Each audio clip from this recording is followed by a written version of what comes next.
గ్రంథం 39వ అధ్యాయము 18వ వచనం. నీవు నన్ను నమ్ముకుంటివి గనుక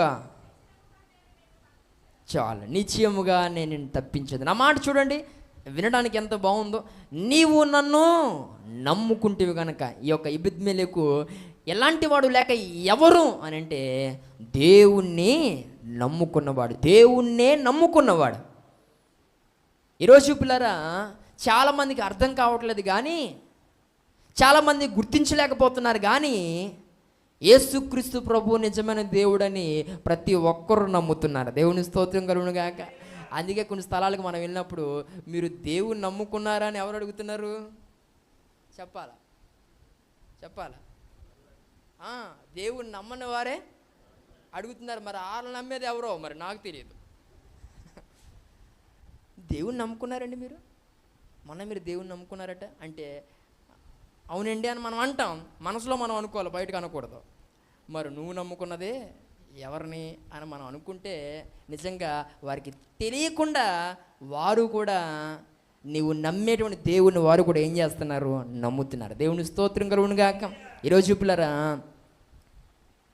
దేవుళ్ళుగా పిల్లలు ఎంతోమంది నేటి ప్రపంచంలో కొలవబడుతున్నారు. కొన్ని ఎన్నో విగ్రహాలు పిల్లరా ఈ యొక్క భారతదేశంలో కావచ్చు, ఈ ప్రపంచంలో కావచ్చు మనం చూడగలుగుతాం. కానీ నిజమైన దేవుడు పిల్లల ప్రజలందరి కొరకు ప్రారంభం పెట్టినటువంటి వాడు, ఒక రకమైన పరిశుద్ధతో ప్రత్యేకంగా ఉన్నవాడు ఒక యేసుక్రీస్తు ప్రభు మాత్రమే. ఆయన తప్ప వేరొక దేవుడు లేడు. దేవుని స్తోత్రం కలుగును గాక. ఈరోజు దేవుణ్ణి నమ్ముకున్నవాడిగా ఎబెద్మెలెకు మనకు కనిపిస్తూ ఉన్నాడు. ఈరోజు నీవు కూడా దేవుణ్ణి నమ్మావు గనక ఈరోజు ఈ చక్కని స్థితిలో నీవు ఉండడానికి అవకాశం కుదిరింది. ఒకవేళ ఎవరో నీ యొద్దకు వచ్చి, సువార్థికులు కావచ్చు, నీ ఆత్మీయ సేవకుడే కావచ్చు, మరొకరు ఎవరో నీ తోటి విశ్వాసి కావచ్చు, ఆ రోజు ఆ కష్ట సమయంలో, ఆ ప్రతికూలటువంటి ఆ పరిస్థితిలో నీ యొద్దకు వచ్చి ఈ నిజ దేవుణ్ణి నీకు పరిచయం చేసి ఉండకపోతే ఈరోజు నువ్వు ఈ స్థితిలోనికి వచ్చి ఉండేవారము కామెండి. ఈరోజు పిల్లలు మీలో ఎంతోమంది ఎన్నో సాక్ష్యాలు చెప్పగలరు. ఈరోజు నేను దేవునిలోనికి వచ్చాను కనుకే నా త్రాగుడనే వ్యసనాన్ని విడిచిపెట్టి ఈరోజు నేను చక్కగా నా ఆర్థిక ధనాన్ని నేను సేవ్ చేసుకుంటూ ఈరోజు చక్కని స్థితిలో మేము ఉన్నామండి. నేను త్రాగినంత కాలము అస్థిరుడుగా నేను ఉన్నాను, పిల్లల్ని పోషించుకోలేకపోయాను, ఒక చక్కని ఇల్లు కట్టుకోలేకపోయాను, నన్ను నమ్ముకొని చూడండి భార్యను ఎన్నో రకాల ఇబ్బందులు పెట్టాను. కానీ ఎప్పుడైతే నిజ దేవుడిని తెలుసుకుని నేను త్రాగుడు అనేటువంటి వ్యసనానికి నేను చెక్కు పెట్టాను, నాకు వ్యసనాలన్నింటినీ కూడా నేను ఎప్పుడైతే ఆపేస్తానో అప్పటి నుండి నేను స్థిరపడడం ప్రారంభించానని ఎంతోమంది ఎన్నో గొప్ప గొప్ప సాక్ష్యాలు చెప్పగలుగుతారు, మనం వినగలుగుతాం.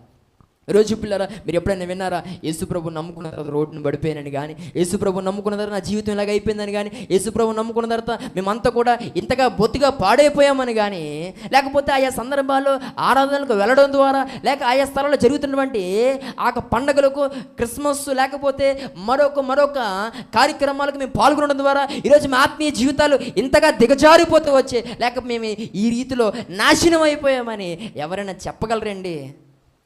ఎవరు చెప్పలేరు. ఈరోజు నా మాట్లాడిన ప్రియ సహోదరి సహోదరుడు, యేసుక్రీస్తు ప్రభువారు మాట్లాడినటువంటి ప్రతి మాట ప్రతి ఒక్కరిని ఒక ఉన్నతమైన స్థానంలోనే నిలబెట్టగలిగింది. దేవుని స్తోత్రం కలుగును గాక.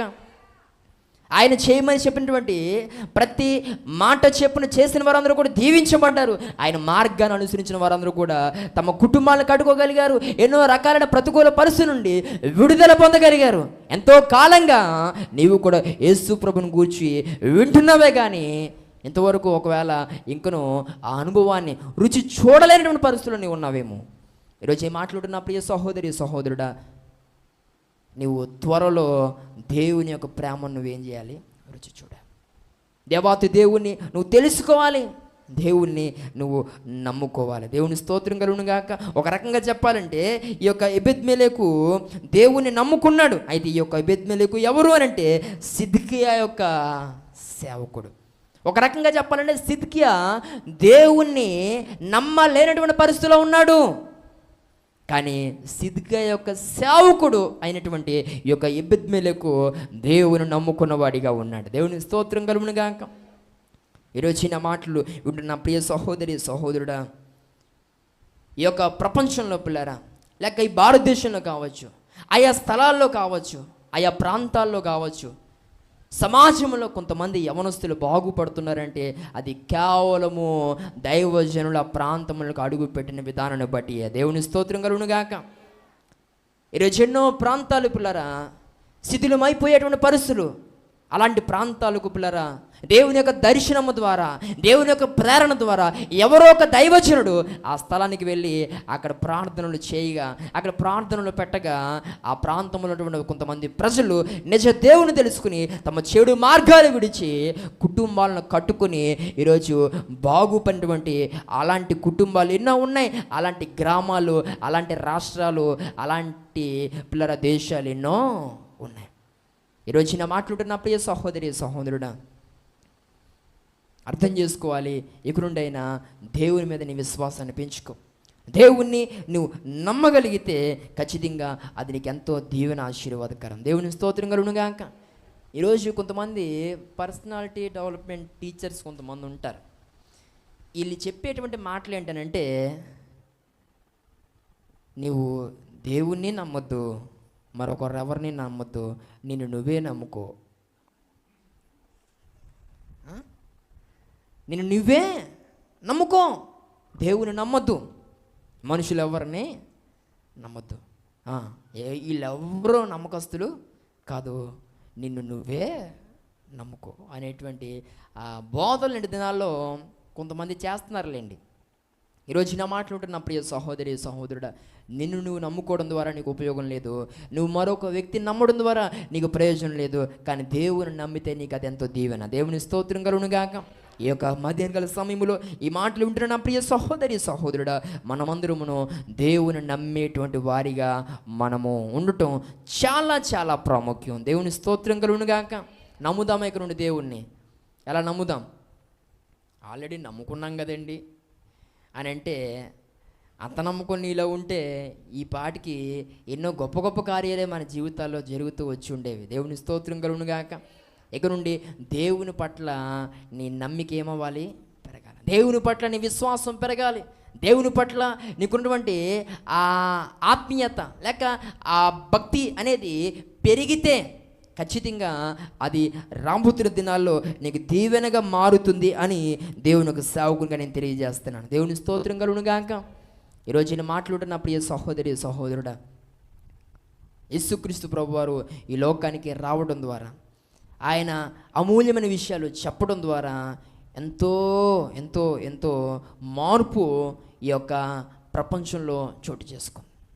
ఈ మాట్లాడుతున్న ప్రియ సహోదరి సహోదరుడా, కాబట్టి ఇక నుండి దేవుని నమ్మి ఇలాంటి దేవుని యొక్క ఆలయాలలో నుండి వినబడుతున్నటువంటి ఈ మాటలను నీ హృదయంలోనికి తీసుకుని ఇక నుండి అయినా నీవు వాటి మీద మనస్సు పెట్టి ఆలోచించగలిగితే ఖచ్చితంగా నీ బ్రతుకు మారుతుంది. దేవుని స్తోత్రం కలుగును గాక. ఈ రోజుల్లో పిల్లల లోకంలో ఎన్నో పండగలు మనం చూస్తున్నాం. మొన్నటిదాకా కూడా ఏవో పండగలు పిల్లల చాలామంది చేస్తూ వచ్చారు. ఒక మాట నేను అంటాను, పండగ మన కుటుంబానికి ఆశీర్వాదకరంగా ఉండాలి. ఈరోజు లోక సంబంధమైన పండుగలు పిల్లర ఎలా ఉన్నాయి అని అంటే, లోక సంబంధమైన పండుగలు ఏం నేర్పిస్తున్నాయి సమాజానికి అని అంటే, పండగ అని అంటే ఫుల్లుగా తాగేయి. పండగ అంటే ఒంటి మీద గొడ్లు ఉన్నాయో లేదో కూడా చూసుకోకు. పండగ అని అంటే ఇంట్లో మొత్తం ఉన్న సామాన్లన్నింటినీ కూడా బయటికి ఇసిరేయి. పండగ అని అంటే పిల్లరా రోడ్డు మీద పడిపోయి మొత్తానికి ఏపిడి అయిపోవడం. ఈరోజు పిల్లరా పండగలు పేరుతో నేటి దినాల్లో చాలామంది సమస్త విషయాలు నష్టపోతున్నారండి. పండగ పిల్లరా నేటి దినాల్లో ఎలా ఉంది? ప్రతి ఒక్కరికి కొన్ని పండగలు దండగల్లాగే ఉన్నాయి. దేవుని స్తోత్రం కలుగును గాక. ఈరోజు పండగ అనేది మన జీవితానికి ఆశీర్వాదకరంగా ఉండాలి. కానీ ఈరోజు పిల్ల క్రైస్తవంలో జరిగేటువంటి ఒక క్రిస్మస్ కావచ్చు, లేకపోతే ఒక న్యూ ఇయర్ సెలబ్రేషన్ కావచ్చు, వేటినైనా చూడండి ఒక ఆత్మీయతతో కూడినటువంటివిగా మనం చూడగలుగుతాం. దేవుని స్తోత్రం కలుగును గాక. ఈరోజు నా మాట్లాడుతున్న నా ప్రియ సహోదరి సహోదరుడా, ఎందుకు ఈ విషయాలన్నీ కూడా తెలియజేస్తున్నానంటే, యేసుక్రీస్తు ప్రభువారు ఈ లోకానికి రావడం ద్వారా సమస్త మానవాళికి మంచే జరిగింది. ఆయన మాట్లాడిన మాటల ద్వారా ఎంతోమంది మేలులు పొందారు. ఆయన నమ్మినటువంటి వారి జీవితాలు మారడం అనేది మనం చూస్తూ ఉన్నాం. కాబట్టి నేటి దినాన ఈ యొక్క ఎబెద్మెలెకు దేవుణ్ణి నమ్మినవాడిగా, దేవుని నమ్ముకున్నవాడిగానే ఉన్నాడు కనుక ఇక్కడ మన ఆత్మీయ జీవితంలో కూడా దేవుని కాక మరెవరిని మనం నమ్మడానికి వీల్లేదు. దేవుడే పిల్లరా మనకు ఆశ్రయదుర్గము. ఆయన్నే మనం నమ్మికగా చేసుకొని రాబోతున్న దినాల్లో దేవుణ్ణే మనం ఆధారంగా చేసుకుని మనం ముందుకు కొనసాగిపోయే ప్రయత్నం చేద్దాం.